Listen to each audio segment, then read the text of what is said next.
చిహ్నంగా మారింది. మాతృభూమిని శక్తి, శ్రేయస్సు, దైవత్వానికి ప్రతీకగా కీర్తిస్తూ భారత స్వాతంత్ర ఉద్యమానికి దేశభక్తిని, స్ఫూర్తిని ఇచ్చింది. విదేశీ పాలన నుంచి దేశాన్ని విముక్తం చేయడానికి జరిగిన మహోద్యమాన్ని లక్ష్యం చేసిన గీతమే వందే మాతరం. బంకిం చంద్ర చటర్జీ అనే జాతీయవాద ప్రవక్త 150 ఏళ్ల క్రితం నవంబర్ 7, 1875న అక్షరబద్ధం చేశారు.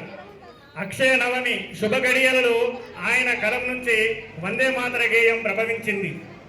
ఈ గీతం బంకిం చంద్ర ప్రఖ్యాత నవల ఆనందమఠ్లో కనిపించే గీతం. 700-800 ఏళ్లుగా ఉన్న ఆత్మ విస్మృతిని కండలుగా చేర్చే పదబంధాలు ఆ గేయంలో ఉన్నాయి. మట్టికి మనసుకి మధ్య ఒక వారధిని నిర్మించే తాత్వికత ఆ గేయంలో సుస్పష్టం. అందుకే జాతీయతను మేల్కొల్పింది.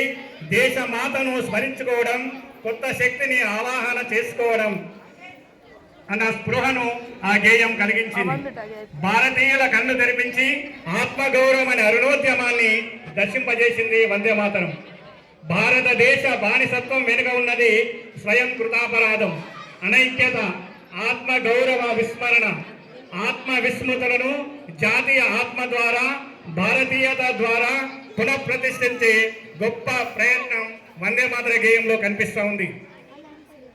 వందే మాతర గేయము బెంగాలీ, సంస్కృత 2 భాషల సంగమం. ఈ గేయాన్ని 1896 నాటి కలకత్తా కాంగ్రెస్ సభలో మొదటిసారిగా గానం చేసిన వారు విశ్వకవి రవీంద్రనాథ్ ఠాగూర్ గారు. 1905 నాటి బెంగాల్ విభజన వ్యతిరేకోద్యమానికి ఆ గేయమే మార్చింగ్ సాంగ్ అయింది. మొదట దీనిని అరవిందుడు బెంగాల్ జాతీయ గీతమని కీర్తించారు. జాతిని కదిలిస్తున్న ఈ గీతాన్ని ఆనాడు బ్రిటిష్ ఇండియా ప్రభుత్వం నిషేధించింది.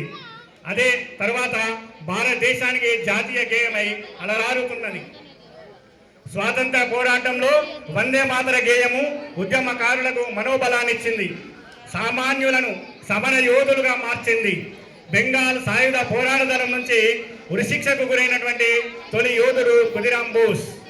బ్రిటిష్ మెజిస్ట్రేట్ కింగ్స్ ఫోర్డ్ హత్యాయత్నం కేసులో అతను దోషిగా అరెస్ట్ అయ్యాడు. 1908 ఆగస్టు 11న ఉరిశిక్ష ఖరారైంది. ఆ సందర్భంగా న్యాయమూర్తి, నువ్వేమైనా చెప్పదలుచుకున్నావా అని అడిగాడు. తల అడ్డంగా ఊపి వందే మాతరం అంటూ చిరునవ్వుతూ ఉరికొయ్య వైపు నడిచాడు ఖుదీరామ్ బోస్.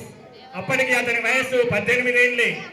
ఆ వీరుడి భౌతిక కాయాన్ని తీసుకెళ్తుంటే కోల్కతా వీధులు ప్రజలతో కిక్కిరిసిపోయాయి. అందరి నినాదం వందే మాతరం.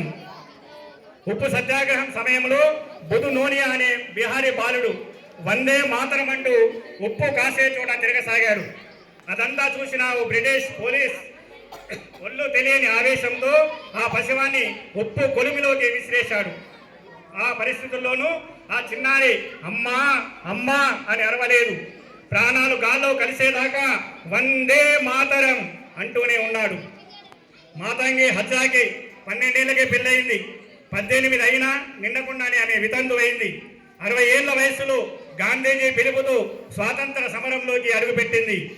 1942 సెప్టెంబర్ 29న పశ్చిమ బెంగాల్ మిఠాపూర్ జిల్లా పోలీస్ స్టేషన్ ముందు అనేక మంది మహిళలతో పాటు ఆమె ధర్నా చేస్తూ ఉంది. ఆ సమయంలో పోలీసులు చూడాలకు పని చెప్పారు. పోలీసులు హఠాత్తు